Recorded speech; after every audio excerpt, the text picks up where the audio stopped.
Assalamualaikum warahmatullahi wabarakatuh. Perkenalkan, saya Tiara Dea Ananda Putri, mahasiswi Hukum Universitas Teknologi Digital. Kali ini untuk mengajukan tugas evaluasi akhir semester dalam mata kuliah Hukum Tata Negara, saya akan sedikit menjelaskan opini saya tentang debat Capres 2024. Untuk debat yang pertama masih abu-abu karena pemaparan tentang visi misi dari para calon presiden tersebut masih kurang jelas dan hanya fokus pada saling mengejek dan saling menjatuhkan dari para calon presiden tersebut, lalu mengungkit kembali masalah-masalah yang telah berlalu. Jadi kurang fokus pada visi misi yang akan mereka lakukan saat mereka terpilih.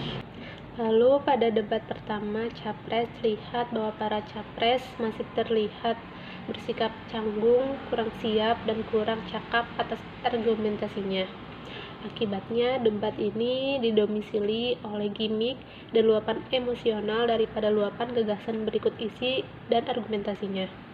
Dengan kata lain, debat Capres edisi pertama masih sangat jauh dari ekspektasi publik, karena ketika debat selesai, tidak ada poin yang bisa kita ambil lalu kita nilai, kecuali kesan-kesan emotif selama debat. Setelah itu, debat kedua pun dilakukan, tetapi tetap saja masih sangat tidak jelas visi dan misi yang akan mereka sampaikan kepada publik. Para cawapres lebih fokus pada pencitraan di hadapan publik dibandingkan memperdebatkan permasalahan yang disodorkan.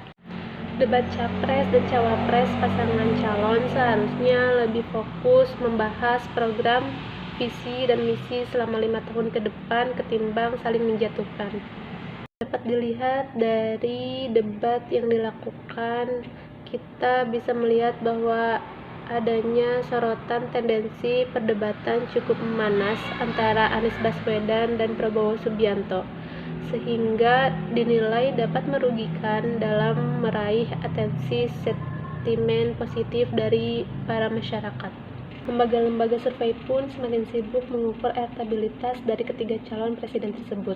Suhu politik pun semakin memanas, padahal juara debat belum tentu menjadi juara yang menjadi terpilih jadi presiden.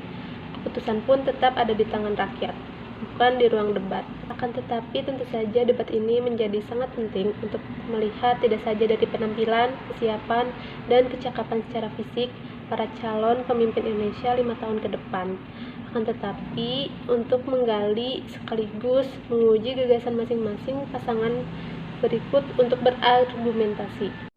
Catatan yang perlu menjadi perhatian bersama adalah ketika formula dan kualitas pelaksanaan debat pada pemilu berikutnya, yaitu setelah pemilu 2024 harus ada tim khusus yang secara serius mengkaji dan merumuskan formula pelaksanaan perdebatan. Ke depan perlu dibentuk suatu lembaga khusus yang memang secara serius mempersiapkan debat calon presiden baik materi, substansi, pelaksanaan maupun panelisnya.